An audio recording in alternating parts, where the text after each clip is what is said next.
Bells and belts, what's going on, everybody? For the very first time, your world champions are here with you all on a Tuesday on New Year's Eve, no doubt. I got Bells and Bells World Champion Man Up. I got Bells and Bells World Champion Joey Gray. Gentlemen, happy New Year's Eve to y'all. Oh man, happy New Year's Eve. We're gonna start a brand new year tomorrow. Yeah, in a couple hours, we say farewell to 2024. Joey, what's going on, man? I just want to know out there to everybody watching that does another YouTube show out there how it feels to see a real world champion, real world champions here on Bells and Belts, not man. some joke. Woo! Joey, that was beautiful. That was beautiful. That was beautiful. We are your Bells and Belts world champions, and we're proud of it, guys. Because guess what? We go to bring you great content, great freaking shows. And today, no doubt, we're gonna bring one to you as well, in which we go back and we take a look at 2024, and we're gonna give out our annual awards. So, if you are following along with us, in the Facebook group, and did this get on YouTube as well? In the community, Man Up. Yeah, the graphic. So all right, yeah. So all of the categories have been listed. We hope that you all have you have all of your submissions there. We'll play them on air just like we do with our top 10. So be ready to count down with us. Let us know if you're here with us in the comments. And go ahead and get these up. All right, dang, that just popped right on up. All right, Joey, you're first. Damn. Wow. Yeah. Damn. Well, as far as 2024 Breakout Star of the Year, I don't know. I can't see any other wrestler in professional wrestling that made the strides that Kyle Fletcher did, the protostar Kyle Fletcher in 2024.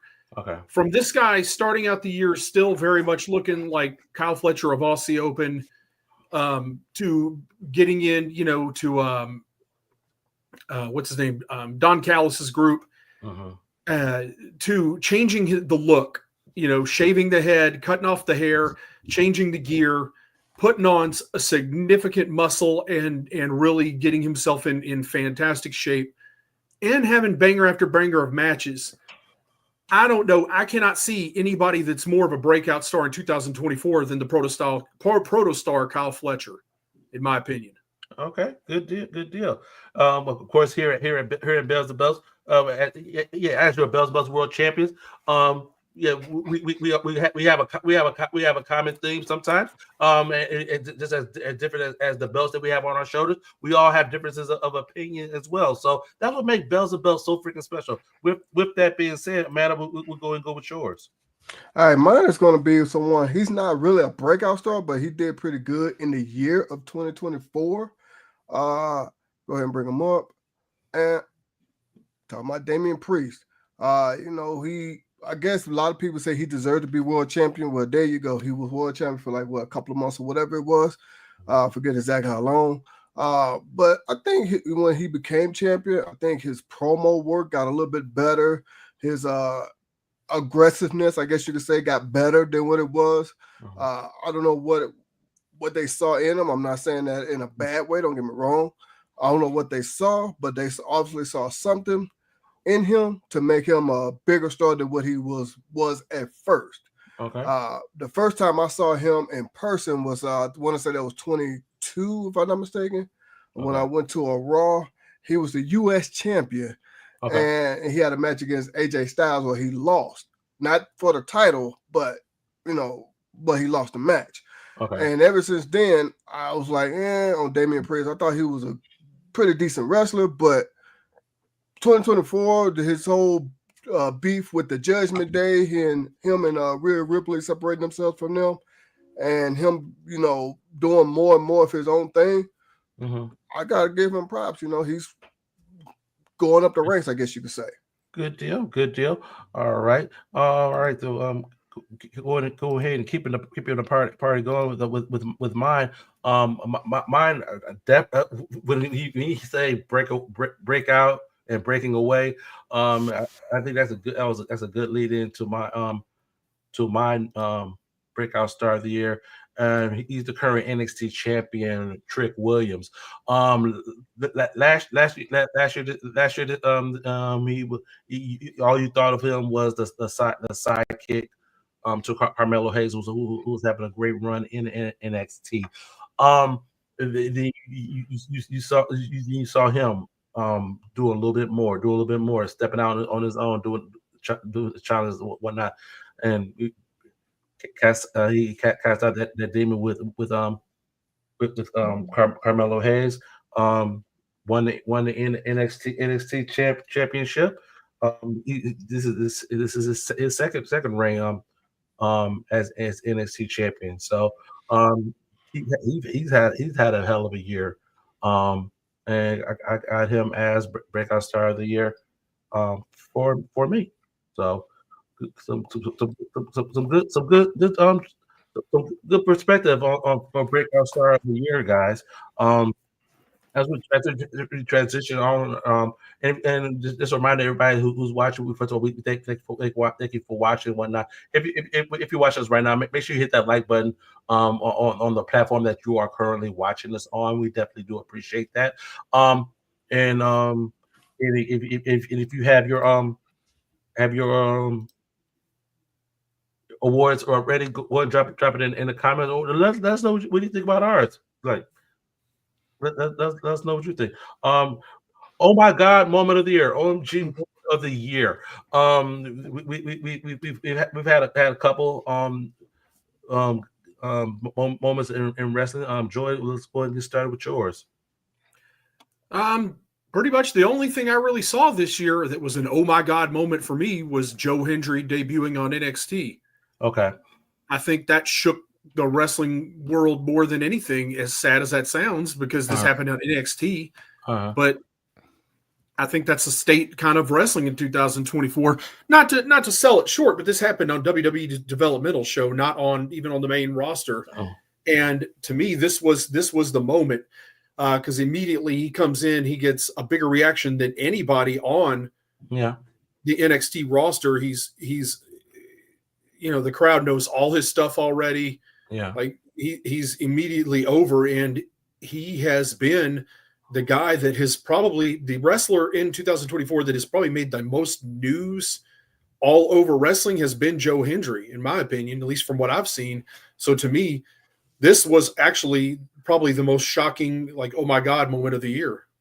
Okay, and mine kind of piggybacks with yours as well. I thought the OMG moment was the entire partnership as a whole. Whereas Joe Hendry was kind of like out front and like the biggest name out of that and whatnot. It was a partnership and whatnot. And I know you have different opinions about the partnership as a whole as well.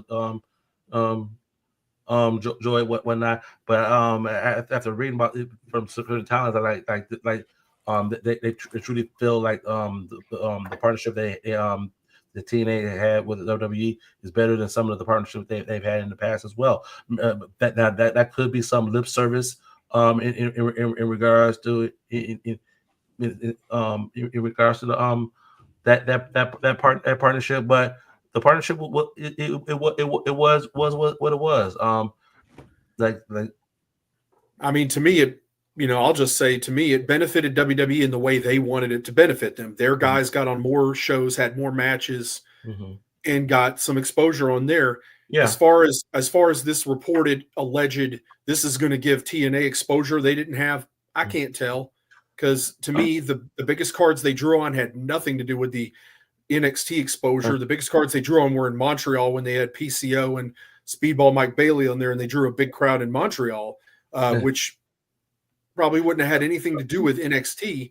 But in other words, to me, the product of TNA in 2024 has kind of taken a nosedive. To me, they've lost a lot of their talent that I was interested in.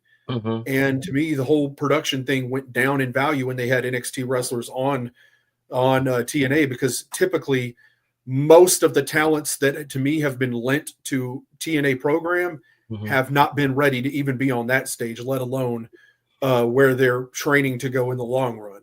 Well, in that instance, having WWE having sending that talent over, and like so they can get reps with different people and whatnot. So Yeah. on that instance, I can see where that benefits WWE on the TNA front. I'm sorry, it doesn't hurt to have the WWE's billion-dollar social media billion. It hasn't helped though. Where do you see where it helped? It doesn't hurt. If a TNA talent who's I'll say who have social media following of between 25,000 to 50,000, and if you're featured on WWE's programming and whatnot, and their social media with their millions and millions and millions of followers, that rub does not hurt at all. But but you can say it didn't hurt, but where did we see any tangible evidence that it did anything positive for TNA? But where's the tag? And you look in and say that you can't go in the other direction either. So it's like you can't really measure that really either. So it's like I get what you're saying. Like it can be seen like it could be one sided, like booking wise and stuff like that. Like that's actually here nor there. But it also on but not I mean, if the same audience that watched Raw and SmackDown watched NXT, you'd be right. Yeah. But it's a tiny little fraction, and that fraction wasn't enough to do anything for TNA in the long run. That's just TV. That's those TNA talent was on their social media, where a lot of folks are getting their WWE content. It's from social media, the YouTube clicks, the Instagram stories, the Facebook reels, all those as well. Like, but it's not like the NXT videos are drawing what the main roster videos are. That's all it is. I promise you. WWE fans that watch all this stuff right now, and they're going to tell you the same thing. They don't follow NXT, and they don't watch NXT videos when they come on YouTube. Yeah. In that aspect, a lot of those fans, if you bring it to their WWE, if you bring it underneath that WWE brand, are like, oh well, that's cool. Well, that are they necessarily following back? Probably not, because a lot of them tend to stick to what they know. So yeah, so. Well, financially, it hasn't ended well for TNA in 2024. They're making budget cuts. They're letting people out of their contracts. They're releasing people. They're asking them to take pay cuts reportedly. Okay. So in the long run, there is evidence that proves that this relationship hasn't really come out on the positive side for TNA. But is that WWE's fault or is that no? It's TNA's fault for signing this deal and making it happen. They should, in my opinion, they shouldn't have done it. Just like putting the belt on Nick Nemeth, tanked the company. Like, it's not good. He's not drawing for them. Nick Nemeth isn't a top guy. He never was, and he's not. And he's the world champion in TNA, and their numbers is going down. It's going in the shitter. They waited 2 title shots too long to put the belt on Joe Hendry. They waited till way after, so that is TNA's fault.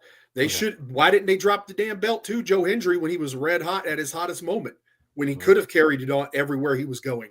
No, they're waiting till January to put the title on him potentially, after he's already challenged and lost twice. Yeah, man up. The whole thing's a botch. Well, to me, this is one of those things where 2 people can be right at the same time. Okay. That's exactly how I really see this. Yeah. I'm not disagreeing that he's right about it being shocking. Yeah. I just don't see I don't see anything that leans towards this being successful for TNA. But it was successful for WWE. I don't see that either. I really don't. I mean, all WWE wanted out to get their people on more shows, and they got that. unless something happened behind the scenes. I don't know. But then in the days that we're living in right now, old as I am, I don't agree with it, but it is what it is. Mhm. And yeah, people want to see you on social media more than on TV. I hate to say it. I tried to give the benefit of the doubt when Scott D'Amore got released that it was okay, but it has not. I feel like maybe now maybe there's more evidence that it was a mistake. Yeah, could that been an underlying thing as well? So yeah, so exactly. All right, man up. Your OMG moment of the year. All right, my OMG moment happened when I thought it was going to be someone else that teams up with the Bloodline for the God, it won't come to me right now. For Survivor the cage Series. match. There you go. Survivor Series. Yeah, that one. And of course, everybody thought it was going to be Seth Rollins and stuff like that. But when Paul Heyman came back and did his promo saying it's not going to be 4-on-5, it's going to be 5-on-5, and he pointed back and you hear that CM Punk's music. Yeah, I was like, whoa, CM Punk, okay. And then the storyline they created behind it. Yeah, CM Punk did it so that way Paul Heyman could owe him a favor. And I haven't watched the last couple of weeks, but I don't know. We still haven't found out what that favor is. That's it. Okay, thank you. But I am going to say that kind of surprised me because I was not thinking it was going to be CM Punk, especially after he was gone for a little bit after that crazy match he had with Drew McIntyre. And it makes sense because CM Punk is a former Paul Heyman guy, so it all makes sense. And of course, we all know CM Punk will do more. I mean, I ain't gonna say do more. Will do pretty much anything for Paul Heyman. So now hindsight 2020, of course, But at that moment, I was like, whoa, okay, I didn't expect that one. I'll think maybe someone else, but okay, it worked out for me, I guess. Yeah, good deal. I wasn't expecting that either, but it's interesting how this progresses into 2025. So we should definitely see. Platinum Swords. We wish you could stick around as well. Happy 2025 to you. We got Ben Walker sighting you. What's up, Ben? Hide your belt, man up. He's looking for you. You know where I'm at. Yeah. I'm the champion for a reason. Lovejoy 5001. Yeah. Over on Twitch. Appreciate you. All right. As we continue on with our awards, we move on to a feud of the year. That again, there's a whole bunch of stuff, a bunch of stories that have been going on. Each of us have our different takes. Joey, what's yours? 2020. I'm just going to say this. Yeah. I didn't really think this was hard because most of the feuds that I've seen in 2024 across wrestling have ended poorly, have been shittily booked. But out of it, and that goes to a feud. There's feuds that I thought started out well, they didn't end well, or just were overbooked or booked crappy. But I will say I'm going back to the breakout star of the year. I have to go with probably the feud that caused Kyle Fletcher to break out is his feud with Will Ospreay, which we just saw the continuation of at World's End with the semifinals and finals of the Continental Classic tournament. I'm gonna give AEW their credit. They stepped up this Continental Classic this year. This was a lot of big names in it as opposed to last year. And this, despite the fact that Kyle Fletcher did not win it, I really felt like this tournament still did a lot to build him up. He defeated Will Ospreay in one of the tournament matchups. He defeated Daniel Garcia, the TNT champion. He got a lot of great wins. And again, there's a long-term story here with Will Ospreay being his former kind of leader and mentor to him, and Kyle Fletcher breaking out from that and really showing that he could hang with a lot of top guys there. So as far as having great matches, a feud that actually probably wasn't the strongest, but at the same time wasn't booked terrible, right? And again has carried through and is still telling a story as it builds up to build Kyle Fletcher. Over 2025, I feel like he'll start moving up and becoming one of the top guys in AEW. So again, him and Will Ospreay, I think his feud with Will Ospreay has done a lot for him to be built. That's good. That's good. All right, man up. All right, I'm agreeing with Joey. It wasn't too much that really caught my attention, but the only one that I can go ahead and say is I guess you say a decent feud is the Bloodline versus Bloodline 2.0. Okay. Yeah, I will say Solo Sikoa being a leader or whatever you want to call him. He's your tribal chief, man up. Yeah, okay. Yeah. I'll go back to Roman Reigns. If that's my two options, it'd be Roman Reigns. Wait a minute, what? Yeah, I know. We really argued over this all last year. I know. Dang. But if these are my two options, okay, this is like politics here.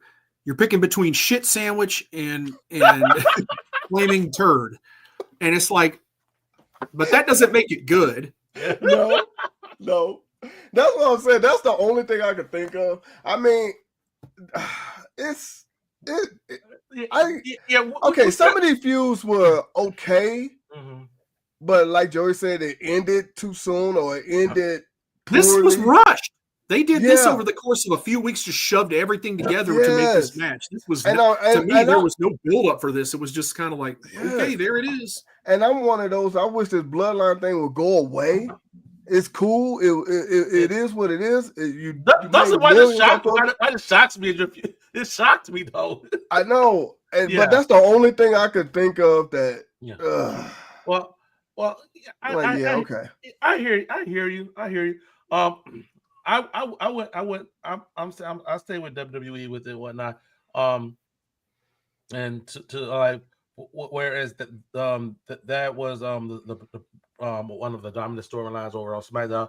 One of the dominant storylines on Raw was the one between Rhea Ripley and Liv Morgan. I was going to pick. I'm sorry to cut you off. I was going to pick that one, but the only reason why I didn't because Rhea got hurt and was out for a little bit. But here's Did she get hurt twice?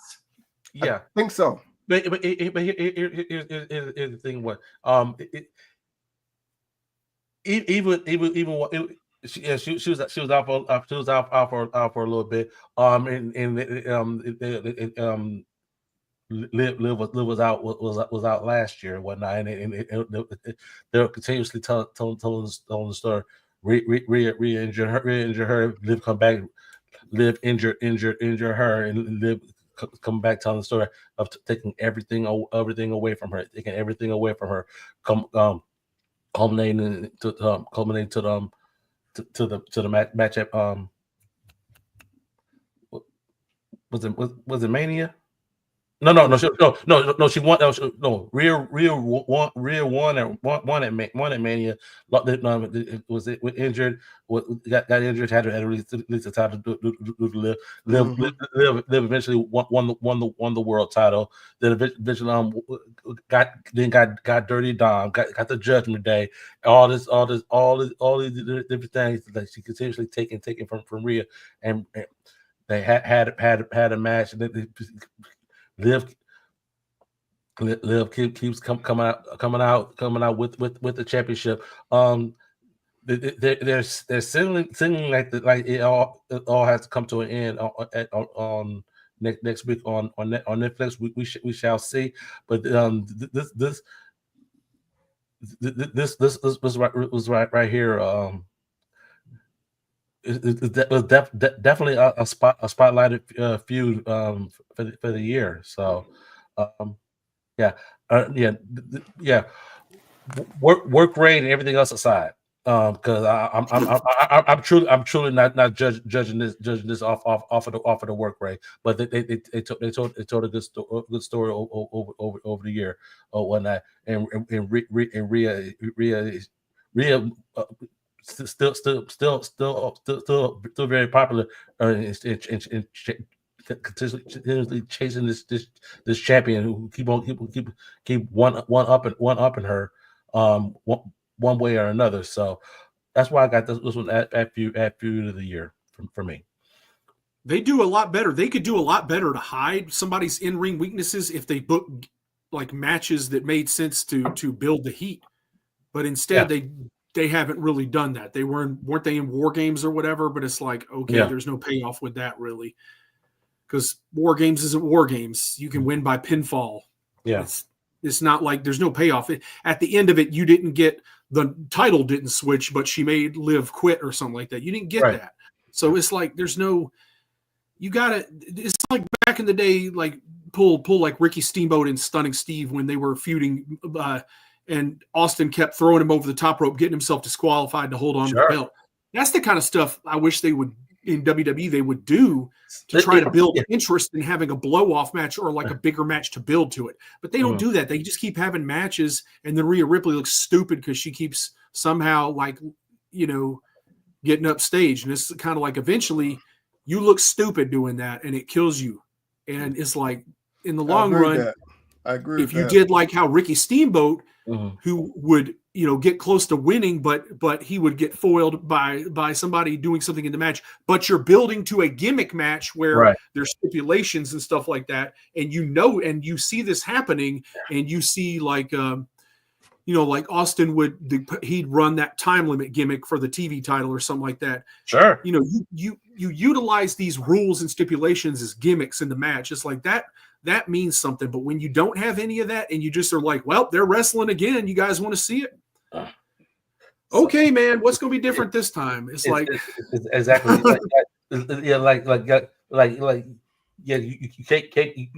you have to have a variation to the story.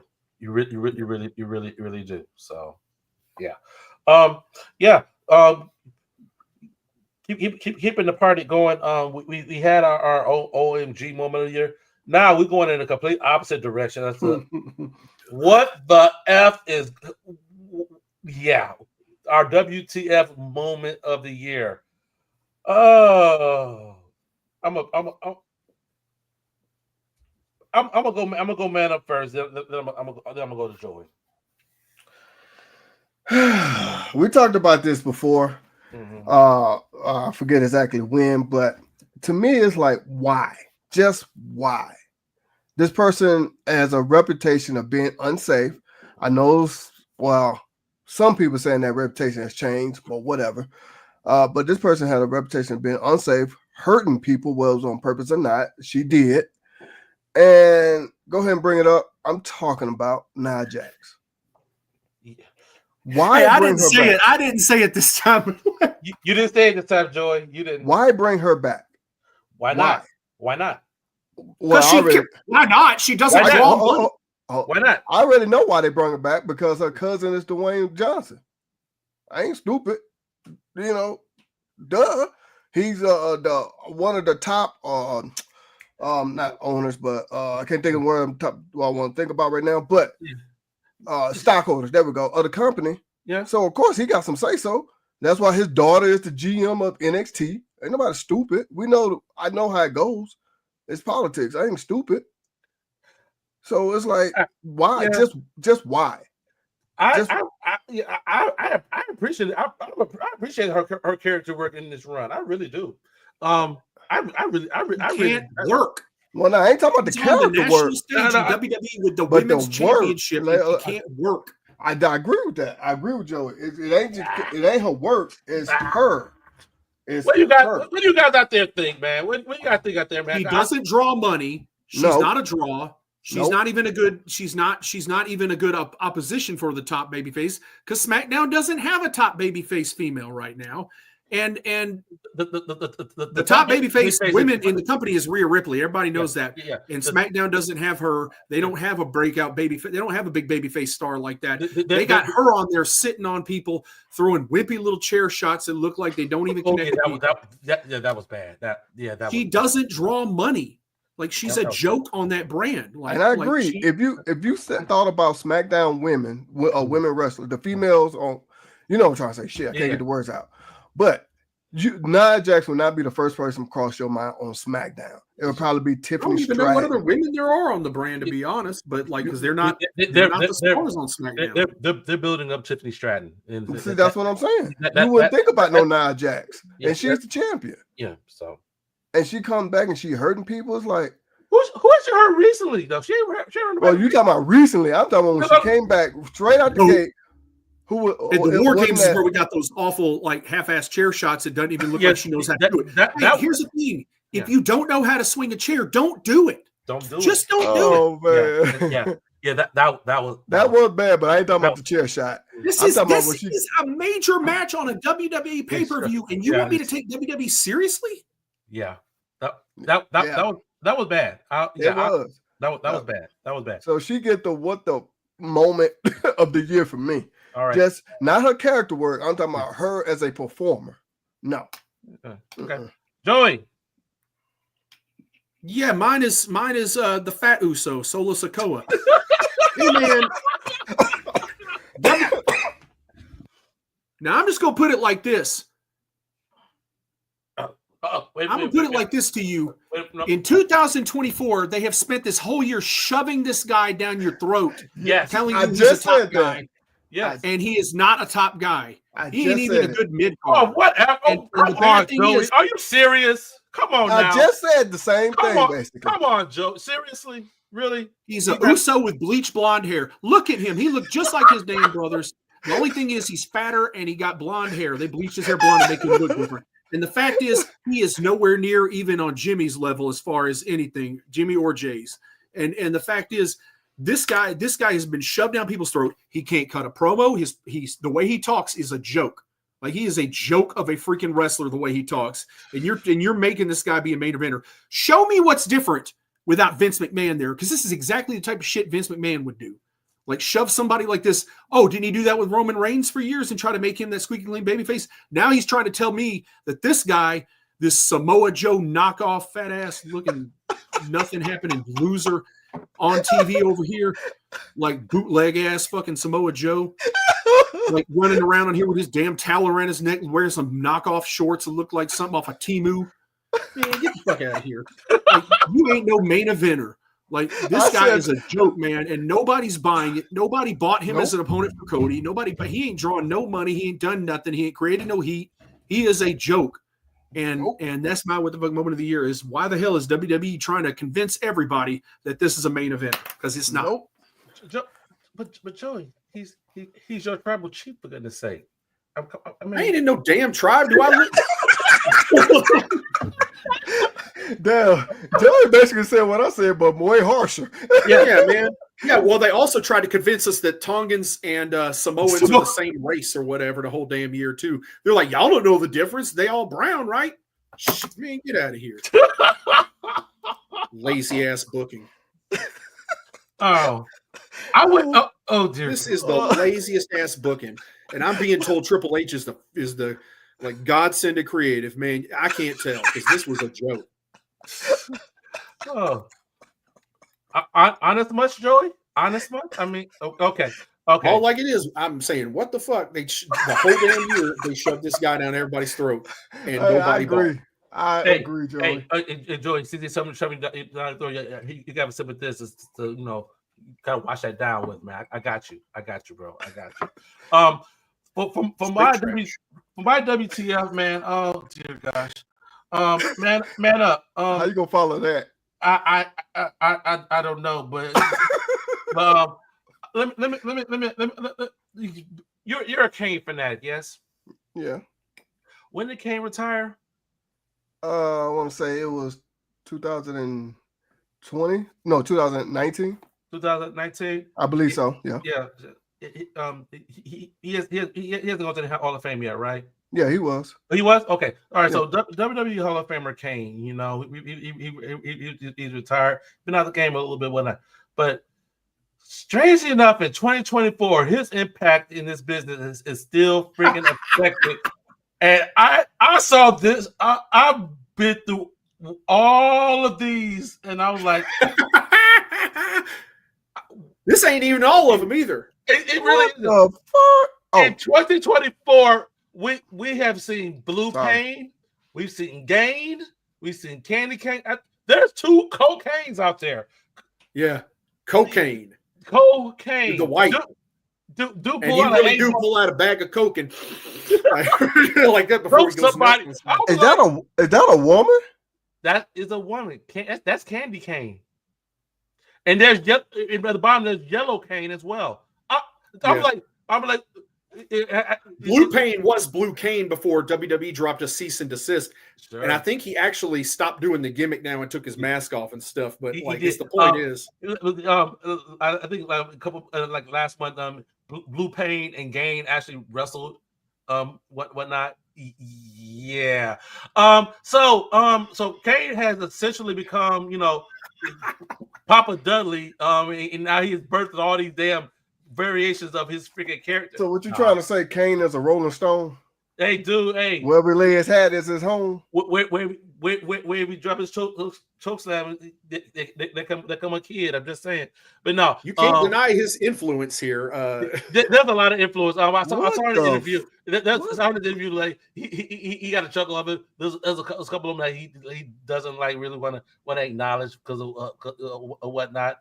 Because one is like really like promoting like drug use, so he kind of like staying away from that one. But other than that, but yeah, cocaine. Cocaine.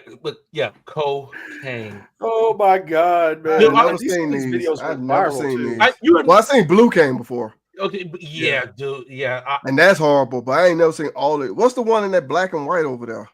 That's cocaine. It's cocaine. Cocaine. Dude, pull out an 8-ball, snorts it, and then chokes somebody and get a win. I'm telling you. Dude, yeah. What? Yeah. Oh my god. When we got the show, take a look at it. Look up cocaine. I'm good. That's solely disrespectful. Just like that bootleg Rock, the one. Y'all showed it to me one day. Oh yeah, the Rock JR. No, that was a joke though. That wasn't even serious. He never wrestled in that gimmick. He just cut a promo. Yeah, that was stupid too. The smoke. I'm sorry. The smoke. I remember the smoke. That was back in the day. The smoke. God. All right. What the hell all right, was Joe, that? all right. From what the to I don't get it. Come on, Joey. We might as well go. I've already gone into it, so I ain't gonna spend much time on it. But there you go.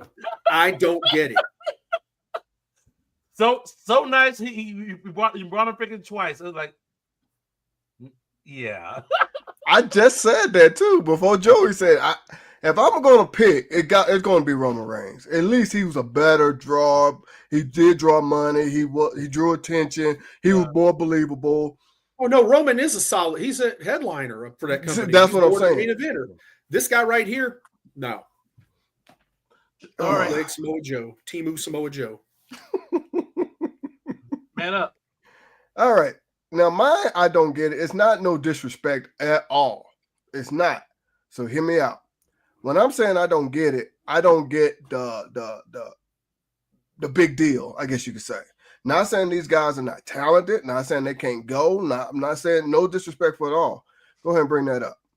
I'm talking about Joe Hendry and LA Knight. What is the hype behind these two? I just don't see it.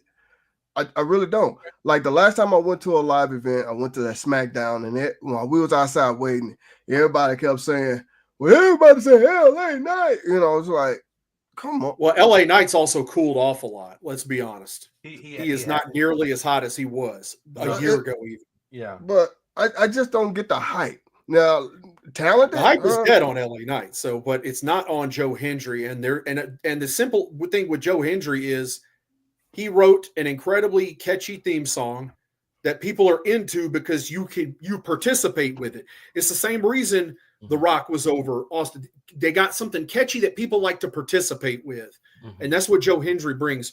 Joe Hendry is original. Like there's no other character out there like him and what he does. It's it's the presentation, the whole thing. And the fact that it gets everybody in the crowd into the gimmick, the sing-along, the whole thing, they all into it. That's what is catchy about. That's what people are into. Right. They want to be able to participate in something. And that's the reason the New Age Outlaws were successful, right? Because Road Dogg got you in the crowd involved in his shtick, right? The thing his whole microphone work and stuff like that. That's what's special about Joe Hendry. It's not necessarily just his look or anything like that. It's the fact that he is just radiant with charisma.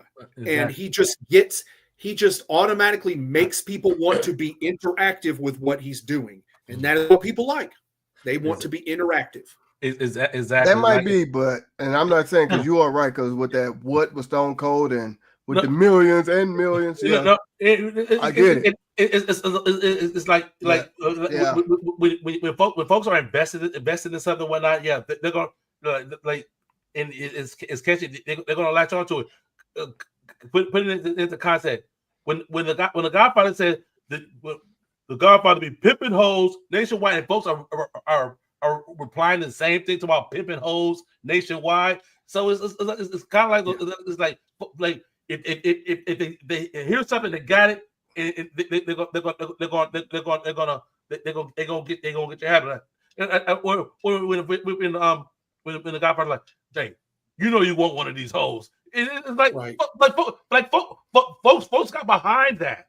Well, Because I'm not saying Hendry is like very that. original too. Yeah, This is not yeah. something you've seen before. Exactly. See, Yeah. I'm not saying that That's people what don't get attracts behind people them. too. Is something Yeah, brand But new. I don't get it because like I said, even when I was there at the live event with SmackDown and everybody talking about LA Knight, yeah, I was doing a Chad Gable. Sheesh! I was like, okay, yeah, you saying the man's name just like LA Knight, yeah, okay, Yeah, because he was good. doing Austin stuff pretty much. Yeah. He kind of To reminds me- me of The Rock in Austin. Yeah, to me he But reminds that's the me of reason Stone he's Cold. cooled off too, because it has no legs on it. It's not long. It's not. There's no longevity with it. Joe Hendry does those diss tracks and stuff like that. Those songs to diss his opponents too. That's he can milk that forever. This is something he could be doing on Raw or SmackDown years down the road and stuff like that, where he can roast people with his songs. Exactly. That's part of Joe Hendry too. Is he goes out there and puts these diss tracks that are just roasting people out there, and people love that. It's hilarious. Yeah. So that's the thing. That's why Joe Hendry's will continue to grow and go on. Yeah, I'm sorry. I just can't see it. I just can't. Maybe you need more time, man. Nah, I don't need no time. I'm good. I'm explaining it to you. That's why I'm trying to explain. No, I got you, and I got like it. I'm just saying that's why people like it. No, I got what y'all saying. Well, it's something that's catchy, and everybody because, like I said, I caught on to the Stone Cold and the Rock, the millions and millions, and all that good stuff. Yeah, but I just don't see that with him. I just can't. Okay. With me, mine is a continuation of a problem that WWE has had for years now. And it's like you change it up, whatnot. You have an opportunity to get behind it, and it lay flat. And I'm talking about the WWE World Tag Team Championship. They came out with the new belts on Raw. They came out with new belts on freaking SmackDown. The new belts. Awesome Truth. We're giving the new belts and whatnot. Awesome Truth was a great WrestleMania moment. R-Truth got his WrestleMania moment. Great. And they had buzz, and people were into it. They were into it. Tag team title reign, not so much. Then freaking Judgment Day. It was a continuation from that title reign from last year. That was boring. They ain't defend the damn title, so it's like you walking around with these damn belts. You have single championship aspirations, but the tag team titles is still. You ain't the belts ain't being defended. What are we doing here? This is like you had a perfect opportunity to reestablish. Hey, this is our commitment to try to have a. Didn't we predict this was going to happen when they did split the belts up? I don't have a freaking clue. I know I did. I know I said it on our show. I know you did, Joey. I know you did. It's like I was hopefully optimistic. It was. They didn't have the tag teams nor the division to support two sets of belts. They weren't prepared for it. They just did it. Yeah. And now you can see the unfortunate result of it is nobody gives a shit about the tag team titles on either show because there isn't enough depth to the division. There's not enough tag teams to have an exciting division, at least that are good. Instead, like you're saying, it was a footnote. Yeah, it was. I think I gotta kind of somewhat agree with Cedric though. If you're not going to have them to defend them, I think that's also ruining. Who do you defend them against? Well, you have no teams on the show. teams. You just gonna throw two people together and call them a team? Hell, hey, watch, rinse, and repeat. It's pretty much what they've been doing for 10, 15 years. So it's like, if you're gonna freaking do that, at least put some people freaking together and at least have a freaking tag team title match or some similar. Yeah, I was gonna say at least have a couple of matches or something. But it's they had no tag teams on Raw. At this point, that's not a damn. That's not a damn excuse. Okay. I'm gonna put this, you want to see them on the Wyatt 6? Is that what you wanted? I don't give a damn. At least defend the Nobody gives a damn about the Wyatt 6. Oh, I'm Karrion Kross in his group. Nobody gives a crap. Oh yeah, how about another? I don't get it. They just basically ended the brand split again, didn't they? Basically, yeah. So I don't know. So they don't know what they're doing. We're all over the place. We're all over the place. But yeah, at least defend them. I agree with Cedric. At least find two people and defend them. Hell, you're gonna bring in Man Up wants to replace Booker T as the president of the Joe Hendry franchise. Nah, yes. I'm good. Shit, they just bring in Motor City Machine Guns off the street and let them win the damn titles. Yeah, because the division on SmackDown was trash. But still, though, you bring in somebody, you could do the same thing here too. Then shit, do something. At least, I do agree with Cedric. At least have title defenses. At least they could have hired more tag teams in that too. They could have tried to at least. They didn't. The tag team titles aren't even on a real tag team. They're not. I mean, none of them. They're doing their best trying to tell the story. Like, if they did it right, Finn Balor and JD McDonough, with the being of their heavy history, they could have built that up right, and if you do some tag, it would have actually meant something. But didn't they just lose them? To a team nobody gave a crap about either. So I don't know, because I appreciate for the war. I appreciate for War Raiders, War Machine from they boring as hell on WWE. I'm sorry. So, but at least it's a tag team. So I'm hopefully optimistic that in 2025 they're going to do something. Everybody's going to get a title run. Everybody. Hey, at this point, I don't even freaking know. At this point, I'm like, just defend it. Just show a title defense of the tag team title. What you want to do? Put the Usos back together and have them win them another 7 times? I don't freaking know, dude. I really don't know. Hell, New Day just turned heel. Maybe that's gonna happen. I don't know.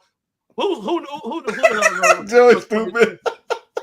Wash, rinse, and repeat. It ain't a new day. It's an old day. Wash and rinse and repeat. Kofi Kingston is a heel, man. Kofi King, man, give me a break. I told my wife, I said that would never work. It would never. The only thing they should have done was had Xavier Woods turn heel on him and have a heel run. But that's instead, what I thought they were going to do. They turned the team heel, and now Kofi's a heel, and I'm like, yeah, man, I'm not buying it. That's not going to work. Kofi Kingston looked like you're not buying Kofi as a heel. No. Just like you would not buy Rey Mysterio as a heel. No. Oh, come on. His foray with the filthy animals. Come on now. We got to move on. Okay. All right. Okay. All right. From I don't get it to we're gonna move on to match of the year. So in 2024, we've had some challenges coming up with matches of the year because this year didn't really stand out whatnot, but there are some matches out there that caught our attention, and we're gonna bring it to you guys right now. Sure. Man Up. Again, this is one of those I couldn't really think of one match of the year, but at least this one here kind of put a smile on my face because it ended a long, stupid, boring, make no sense title run. It was just the same. That was the worst match of the whole damn year. My God. Yeah, it was. No, this. No, I know it was. This is. I knew you'd like. I thought you'd like this because this looked like something straight out of the Attitude Era with all the damn run-ins and stuff. No, good I liked God. it. No, I liked it because, like I've said plenty of times before, and y'all just you just said it. The same thing with Roman Reigns title run. Rinse and repeat, because it's all the same thing as every match. This match was that. This was the busiest match with no actual wrestling. No. I'm saying I'm saying Roman Reigns matches, all of his matches as him being the champion. Same thing. I predicted it How was many going to people happen. can run in on one damn match? No, I'm not talking about the run-ins, Joey. I'm not talking about That's the run-ins. this match, though. We're talking about this match. No, I'm not talking about that. What I'm talking about is his title run. I'm saying every single match he had. But we're before talking this about the match of the year. You know what? We're good. I mean, what I'm trying to say is when Cody ended that, I'm not gonna get the same thing from every match with Roman Reigns. Somebody would come, like you said, somebody would come and run in and help Roman Reigns win the match, and he's a champion for another 20, 40, 50 years, whatever. Boo-hoo. It's boring. It's the same thing. I could predict every single time. You know what, though? More people cared about Roman Reigns' title reign than Cody's. Oh, hot take. I give you that. But at the same time, Cody's title reign has been nothing. But at the same time, like I said, I can predict exactly what's going to happen in a Roman Reigns match every single freaking time. So when Cody won it, I was happy. I ain't got to see the same thing. I ain't got to see the Usos. I ain't got to see Solo. I ain't got to see Paul Heyman. I mean, that's all they've had on the show the whole damn year. What you talking about? That's what I'm saying. It's the same thing over and over and over. I said this when we had our WrestleMania watch party. I said, watch what's going to happen. And it happened. It happened. I said, watch what's going to happen the next time. And it happened. The same thing. So nothing's changed, though. The matches are still predictable. But at least it ain't the same thing over and over. And like you said, with Solo was shoving it down the throat. Cody Cena running around out here now. That's what they were doing with Roman Reigns. Shoving the same match, the same prediction, the same outcome down your throat over and over. Hey, and they're doing it right now with Cody. Yeah, for Man Up. As long as it's not Roman Reigns and somebody else, he's okay with it. Except he picked Roman over Solo. I think people are missing my point. Yeah. I think people are missing my point. It's what I'm saying. It was too damn predictable. We got it. Yeah. It could have been Stone Cold, the same thing. It could have been Triple H. It could have been whoever. But it's the same thing over and over. It's not like anything changed after this match, though. Give me something different. That's what I'm saying. Well, you got different, and it truly. But at least I ain't getting no interference with Cody Rhodes' match. At least it's him one-on-one. Because Cody's a babyface. Still though, if you call yourself the top dog, you call yourself Tribal Chief, the head of the table, or whatever you want to call yourself, prove it. Win a match one-on-one without no help. All right. Yeah, we're running low on time here. We still got awards to do. We do. Joey, match of the year. I went with Masha Slamovich and Jordan Grace. For me, I care more about the wrestling. I don't care about run-ins and seeing 100 damn people come down there and the lights go out and Undertaker come in and all this bullshit like that. This was a one-on-one great wrestling match here between these two for the Knockouts title, where Masha finally beat Jordan Grace to win the belt. That's wrestling, man. I don't give a shit about all this other stuff. I don't want to see all the run-ins and all that crap. Just give me one-on-one, a great wrestling match, and that's what I got here. And that's why I picked it for match of the year. Good deal. My match of the year, it wasn't wrestling one-on-one, Joey. I'm just here to tell you. If it's got Nia Jackson, and I'm disconnecting from this show. you better not. No, I went with CM Punk and Drew McIntyre from Hell in a Cell. They literally beat the hell out of each other. I got a WWE match with freaking blood in it. I mean, I should hope so. The pay-per-view's named Bad Blood. I'm just saying. Drew McIntyre had 16 staples after he freaking finished this freaking match, man.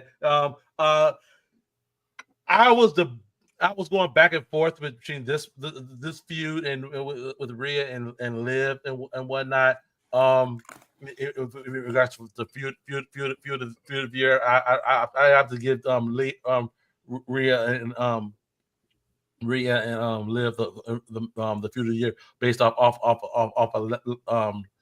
longevity. Although this feud going all the way back to freaking WrestleMania, where after he won the titles, CM Punk had a hand in had a hand in him losing the title off cash into to Damian Priest. So shitty booking that whole. Never mind. I'm not even going to get into how botched booked that whole thing with all that shit was with Damian Priest getting the belt and all this shit. Well, that cash was going to happen. So You're turning the guy babyface, but he does a chicken shit heel title win. Tell me how that makes sense. I'm not here. I'm not here to analyze that. I'm here to tell you that CM Punk and Drew McIntyre is my choice for match of the year in Hell in a Cell, and they beat the hell out of each other. Next, I didn't see it. Huh? I didn't see it. No worries. Tag team of the year. Guys, we're all in agreement with tag team of the year. Really? Of the Hardys. Yeah, we're all in agreement with tag team of the year. Of my front, I didn't see anybody else. Me neither. Me neither. Hardy's been making news all year as with their comeback to TNA and stuff like that. That's been one of the best things about TNA this year. So didn't they resign? No, yeah, they did. Okay. I thought I heard that they did. Okay. Yeah, they did. That was announced a few weeks ago. I think that they've re-signed to the company. That being said, it's TNA. They're allowed to do a lot of outside stuff, so it ain't like they lock down or anything like that. They can do a lot of things, but to come off that crappy AEW run where they weren't getting used right or anything like that, weren't being protected. This title run, this run in TNA has made Jeff look credible again. It's made him look like himself again. People have been doing the right thing, and his opponents have made him look good. Him and Matt. Matt's 50 years old too. Jesus Christ. He ain't that bad doing this. In 2024, and the folks that are still freaking wrestling now is freaking insane to me, dude. Oh my god! Like it's like the Hardys are still wrestling, Jericho's still wrestling. Billy Gunn, for goodness sake, Billy Gunn, 60 damn years old. He's dude. Like Sting just retired. It's like, dude, what's his name? The not the X Division. Golly, it's killing me. The old dude. Well, anyway, the Hardys. I mean, they deserve it. I can't think of his name right now. PCO, I think his name. PCO, yeah. Yeah, there we go. He didn't retire. No, I'm just saying he's still going. Yeah. Shit, that was 1993 when he was with the freaking Quebecers. Good God, that was Jesus. All right, Joey, female wrestler of the year. Yeah, I went with Jordan Grace on that. I feel like if anybody stood out to me this year, really made leaps and bounds in their career and everything like that, it made a lot of headlines. It would have been her. Yeah, I ain't gonna say too much on it. I'll just leave it at that. All right, man up. Mine Rhea Ripley. Yeah, of course, she's always been dominant, and this whole year, besides her 2 injuries and stuff like that, she's been putting on solid matches. She's been trying to make her opponents look good. Besides Nia Jackson, but good. If Damian Priest is a bisexual Undertaker, what does that make her? Dear God. Oh, want to be China? That's the only thing I can think of. I didn't say it. That's the only thing I can think of. She got in that comparison several times. I hope somebody is a bondage stuff on there, whips and chains and all that. All right, what you got? All right. For female wrestler of the year, I went a different route. She has been dominant, even not even as the champion, but she has put her foot down in regards in the division. That division is got stacked in the last quarter of the freaking year.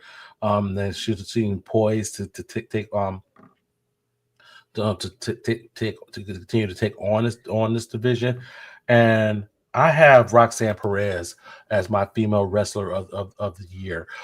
She has been NXT champion the better part of the year. She's been withstanding the challenges. ESPN has her as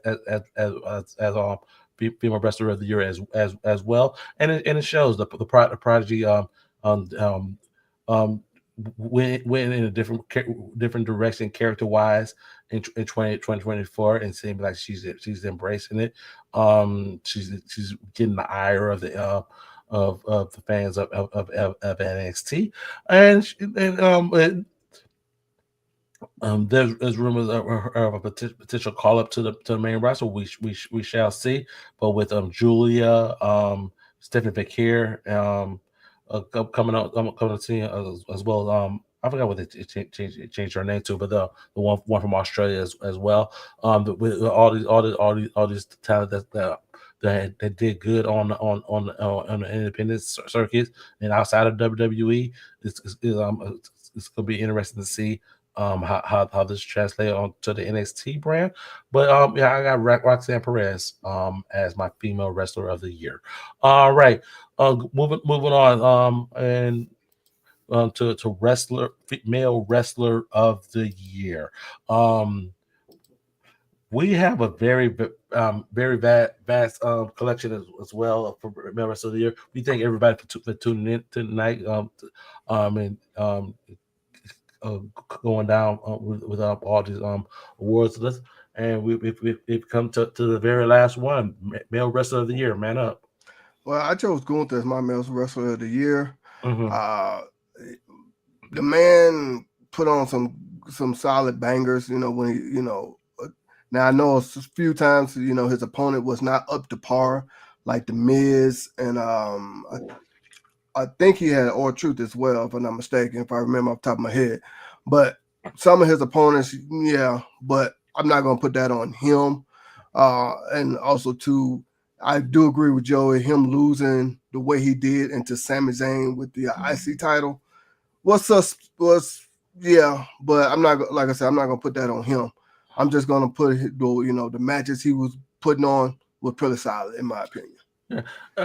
Yeah, that whole with Gunther losing the Intercontinental title, him winning the world title.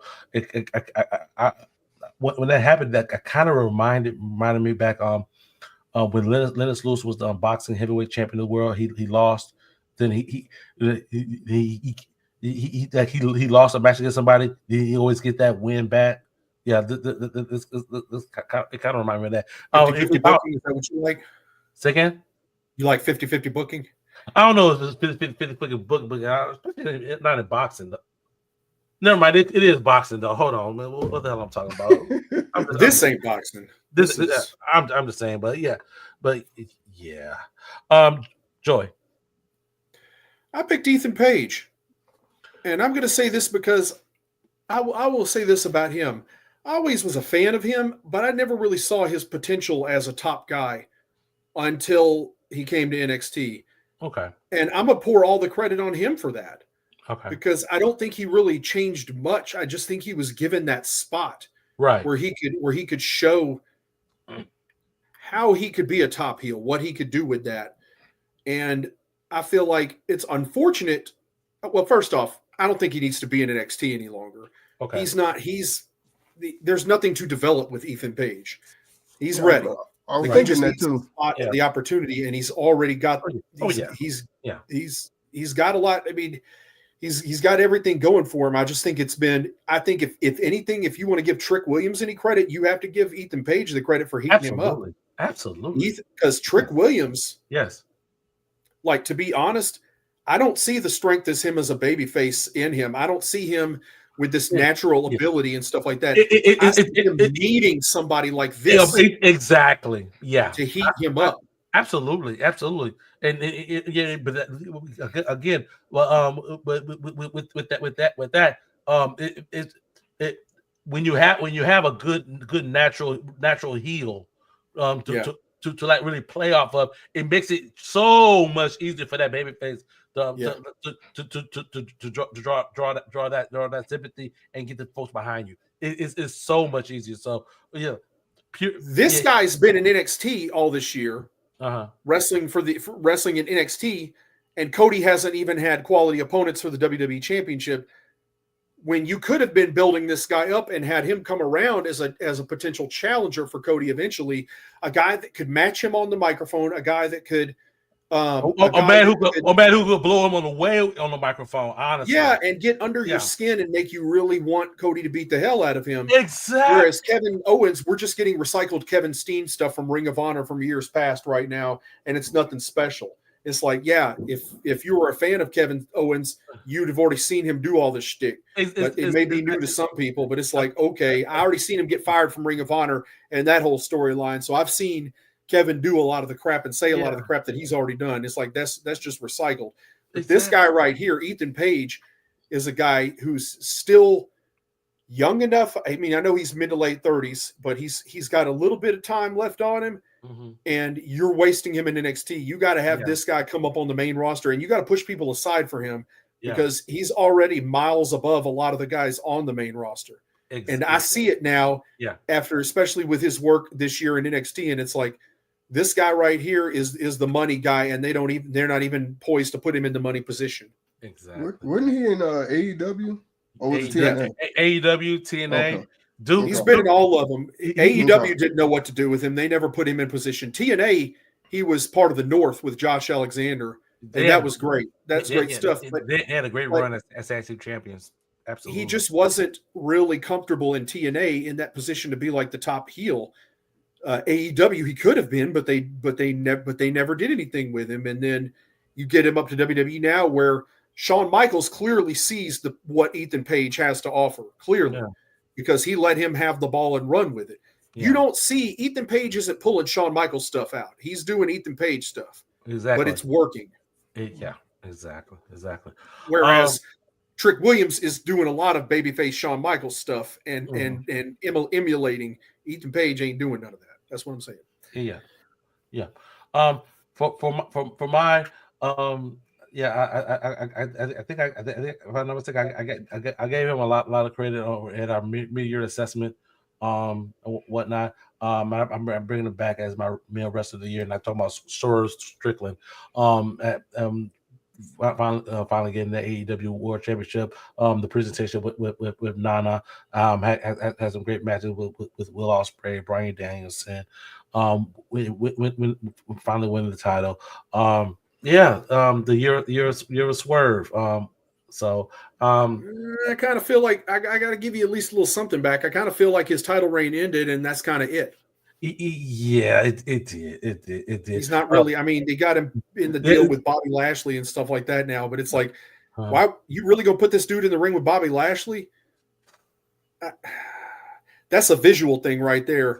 When you see Bobby Lashley being as big as he is against Swerve, I don't like it. I don't think that's the right opponent for Swerve either. I don't think he's going to know. I don't think Lashley at this age and with his abilities is going to be the right guy to get Swerve what he needs. And I don't think I just questioned a lot of the opponents. I didn't think Hangman Page was a good opponent for Swerve either, and that proved to be true. I don't know, but they freaking battled though, man. Adam Page has no heat as a heel, man. Nobody gives a damn about this dude. But I'm here to tell me he's a main eventer, but if I don't buy it, then it don't work. And that's what you got with Hangman Page. Nobody has believed Hangman Adam Page is a main event talent at AEW. He hasn't drawn any money. He hadn't done anything. He ran his mouth against CM Punk, and everybody took his side on it. And guess what? They were wrong because he's not a star, and CM Punk was right about him. Swerve needs better opponents. Will Ospreay did good business with him. I will agree with that. I didn't really see anybody else that did besides Joe putting him over for the belt. I didn't really see him get the opponents except when he lost to Bryan Danielson and there was really no build there. Why would your title reign end that way? I don't know. I guess Danielson can lose. I guess I don't know. His title reign could have been a lot better. That's what I'm saying. I love Swerve. I think he is incredibly talented, but I'm not ready. I can't say with any. I mean, like to me, they botched his title reign. So yeah. So Yeah, especially as hot as they got them. Yeah, especially with Nana and all that stuff as well. So yeah, To get the belt back to John Moxley. yeah. To work with Adam Copeland and Christian in a program now. Yeah. 2025, we shall see what happens with that. But with that, we close the book on 2024 here at Bells and Belts, and we thank everybody for joining us on this ride that we've been on in 2024. I don't know what's going to happen on the wrestling scene in 2025, but I can with confidence tell you on the Bells and Belts side that where 2024 was game changer and a year of growth and truly an opportunity for us to truly come up with the identity for Bells and Belts in 2024, 2025. We're coming out the gates, guys. We're coming out the gates, and we want you guys to come along for the ride with us. As always, we thank everybody for tuning in and supporting us. We ask that you continuously support us here at Bells and Belts. If you watch us on YouTube, hit that like button. Hit that like button. Hit that subscribe button for us real quick. That truly help us get into the YouTube algorithm. If you're watching us on Twitch, go and hit that follow over there on Twitch for us. We appreciate that. Facebook on Facebook page. Yeah, same thing. Follow. Hit that like button. It's Instagram. We haven't forgot about you. It's Instagram. We're getting there. We're getting there. Instagram is a process. We're getting there. As always, we go to the Facebook group. Facebook group, we kind of use it as our thinking tank. So, if we got an idea, we throw it at the Facebook group. We see what the Facebook group has to say. So, if you want to help us, kind of mold future shows or whatnot, join us over at the Facebook group and pay attention to the posts when we drop it and whatnot. Yes, that's 2024, guys. Great year for us. Oh yeah, great year for us. Great year for us. We had a lot of fun. Hey, I'll see you on the 2025. We're gonna make some magic, guys. Sounds good. Hey, I think we're gonna make some good magic with this show. Joyce, sounds good to you, brother. With that gorgeous red world championship belt there. You know what it is. Hey, stay tuned for more unboxings. They will be coming. Oh, exactly. See, you make sure you subscribe. You know when it's coming out there. So for my fellow world champions, man up and Joey, I'm your boy Cedric D. We will see you guys in 167 hours right here on Bells and Belts. Yeah.